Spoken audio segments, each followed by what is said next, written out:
À toi Yacine. Et nous accueillons encore Trafic News avec Papa Lessissé.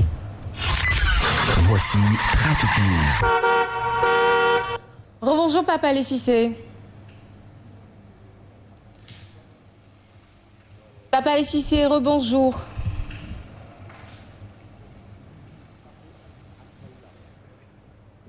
C'était Trafic News. L'actualité que nous démarrons avec cette crise de l'université de Bombay, tel un cancer, commence à gangréner. L'université Gaston Berger de Saint-Louis est entrée dans la danse. Hier aussi, des étudiants de l'université Cheikh Anta Diop de Dakar étaient dans la rue Yacine pour se solidariser justement avec leurs camarades de Bombay. Des affrontements s'en sont suivis avec les forces de l'ordre. C'était justement en présence de Tidiane Diallo. Les étudiants de l'université Cheikh Anta Diop de Dakar étaient dans la rue ce matin pour soutenir leurs camarades de Bombay. Une situation qui s'est passée au niveau de l'université de Bombay. Un de nos camarades étudiants est mort suite à une intoxication alimentaire et que les autorités n'ont pas réagi depuis lors par rapport à cette situation. C'est la raison pour laquelle nous, en tant que représentants d'étudiants, nous sommes descendus sur le terrain pour prêter main forte à nos camarades de Bombay. Parce qu'on a même constaté que même le recteur a suspendu le collectif, nos camarades, le collectif qui est là-bas. Nous avons même constaté même nos camarades étudiants qui sont traqués jusqu'à leur chambre pour leur envoyer au niveau de la voie. Ce n'est pas du tout normal. 48 heures de grève décrétées par ces étudiants pour exiger aux autorités de revoir leurs copies. Mais nous comptons continuer notre mouvement jusqu'à obtenir rien de cause. Nous avons décrété 48 heures de grève renouvelables et aussi nous ouvrons aussi des discussions par rapport aux autorités pour que l'affaire soit réglée une bonne fois pour toutes. Ils exhortent à leurs camarades des autres universités de descendre dans la rue pour protester contre la décision des autorités qu'ils qualifient d'injuste. Sachez également que les étudiants de l'université Alioune Diop de Bombay refusent la session unique décidée par l'assemblée de l'université. Ils exigent également la lumière suite au décès d'un étudiant. Ces derniers soupçonnent que leur camarade ait perdu la vie suite à une intoxication alimentation qu'a connue cette université de mois dernier. Ils dénoncent d'ailleurs la dissolution des amicales des universités Mohamed.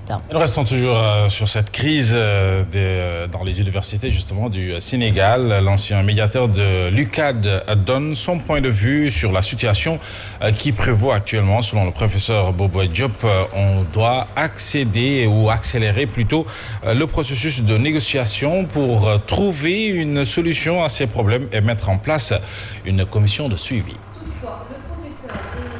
Il y a eu des assises concernant l'enseignement supérieur qui ont même été des assises qui ont précédé les assises sur l'éducation. Alors, est-ce qu'on a mis en place les mécanismes pour suivre? On a déclenché un processus pour faire le point. Alors là, c'est un problème parce que quand on prend des décisions, il faut mettre en place des mécanismes de suivi et d'évaluation. Ça, je pense que les autorités ont failli. Ça a demandé beaucoup de retard et il y a ce problème-là qu'il faut examiner. Il s'y ajoute que chaque année, il y a de nouveaux bacheliers. Donc les problèmes qui n'avaient pas été réglés, ces problèmes sont multipliés. Il faut accélérer les processus de négociation, d'abord pour maîtriser les situations et essayer de trouver des solutions.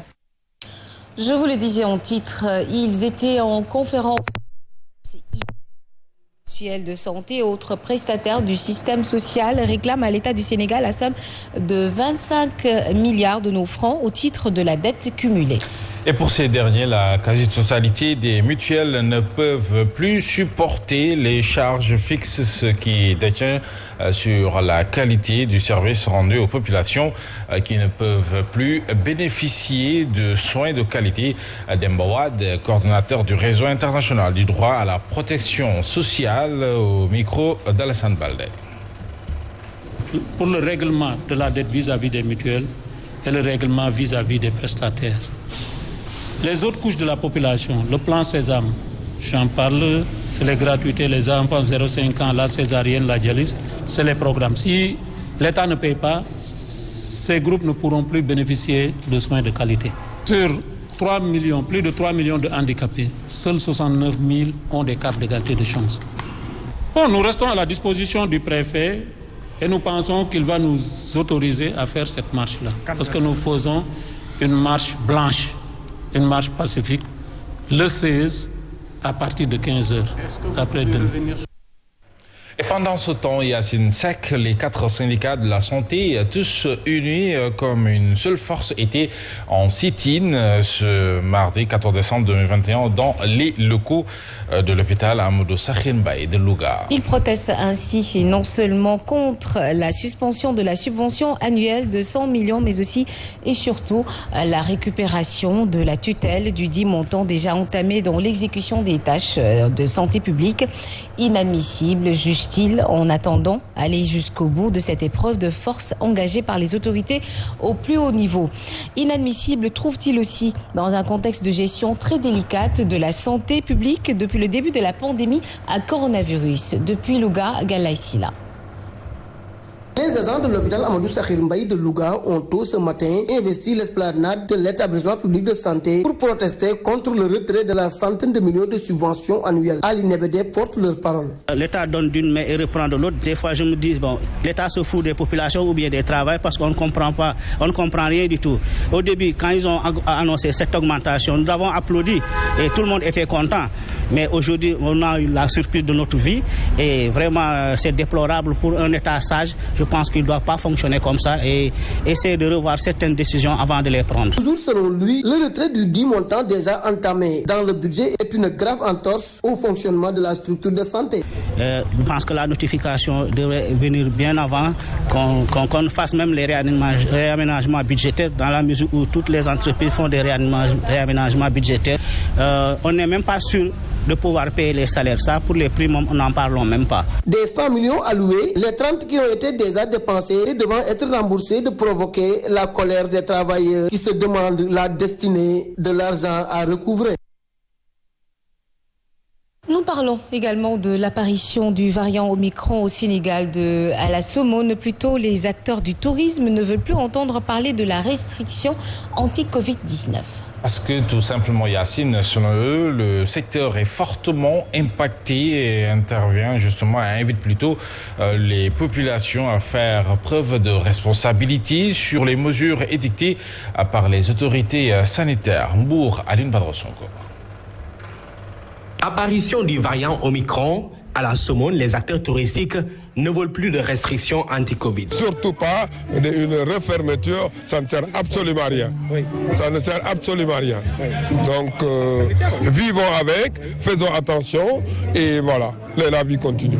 Parce que corona ou pas corona, variant ou pas variant, de toute façon, on va mourir de quelque chose. Toutefois, ils se réjouissent des mesures prises par le gouvernement du Sénégal pour relancer le secteur. Que nous, que ce soit à la Somone, à Saly, le département de Mbour, en règle générale, là, la clientèle est revenue.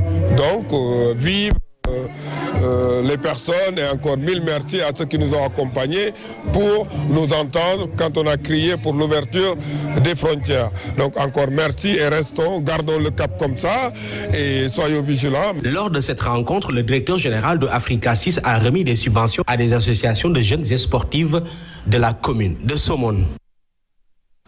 À Fatick, dans le cadre de l'amélioration des conditions de vie des populations frontières, le Puma vient de réaliser un poste de santé à Baout, c'est dans la commune de Djirna. Ce poste de santé est d'ailleurs le premier réalisé dans les îles du Saloum et constitue le début d'une série d'actions en vue du désenclavement dans cette zone frontalière, d'après le directeur général du Puma, Moussa Sow, que nous écoutons avec notre correspondant Alioune Badara Sonko.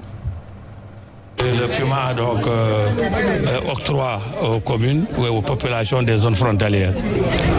Après le poste de santé, nous avons donc amené aujourd'hui 3 pirogues motorisées qui ont une double fonction, celle de permettre la mobilité, en tout cas de ces populations. Kouta, c'est Nyodjo, et c'est ici à Baout, le village, en tout cas, qui a reçu aujourd'hui aussi un nouveau poste de santé.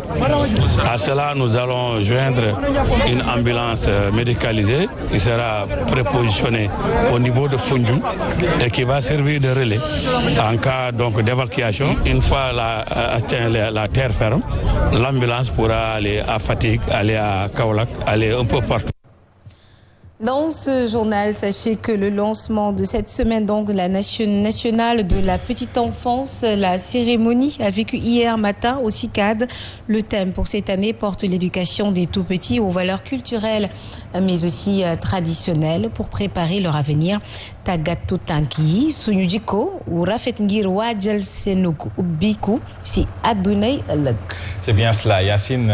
Les écoles, justement, maternelles et structures de la petite enfance issues de la région de Dakar ont tout simplement participé aux activités à travers des prestations récréatives, entre autres défis à relever pour l'Agence nationale de la petite enfance et de la case des tout-petits, le renforcement de l'accès, de la qualité et de la prise en charge de la petite enfance, notamment l'âge compris entre 0 et 3 ans, le reclassement et l'érection d'un siège propre à l'agence. Maïmouna Sissoko Khouma, directrice de l'agence de la petite enfance et de la case des tout-petits, au micro de Charmet Yansek. Le thème, c'est Tagatu Tanki ngir waajal seeni ubbeeku ci àdduna ëllëg. Donc c'est pour véritablement rappeler l'importance de nos valeurs, des valeurs du Sénégal. Et l'agence avait déjà engagé ce chantier-là avec l'élaboration de guides pour l'éducation religieuse, de guides d'éveil et psychosocial, de programmes également national d'éducation parentale. Donc tout ça, ce sont des chantiers véritablement qui ont un trait à l'éducation aux valeurs. Mais cette semaine va nous permettre de renforcer davantage la sensibilisation et le plaidoyer, que tous s'engagent pour que cette éducation aux valeurs soit une réalité, et cela avec un accompagnement de qualité de l'État et des partenaires techniques et financiers. 13 minutes, vous êtes toujours sur Zik FM et Sun TV. L'actualité, c'est aussi la page des sports avec Papa.